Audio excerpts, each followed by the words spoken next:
Ang kasuklam-suklam na darating.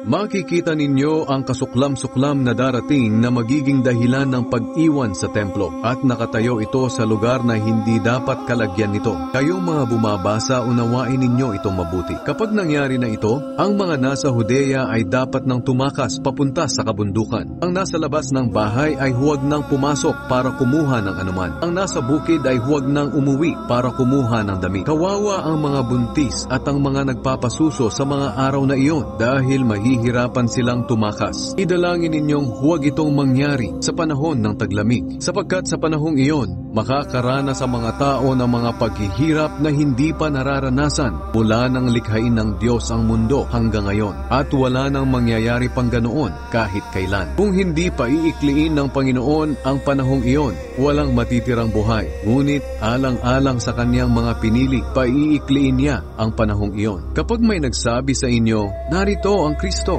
o naroon siya, huwag kayong maniniwala, sapagkat lilitaw ang mga di tunay na Kristo at mga huwad na propeta. Magpapakita sila ng mga himala at kababalaghan upang malinlang kung maaari pati ang mga pinili ng Diyos. Kaya mag-ingat kayo, binabalaan ko na kayo habang hindi pa nangyayari ang mga ito.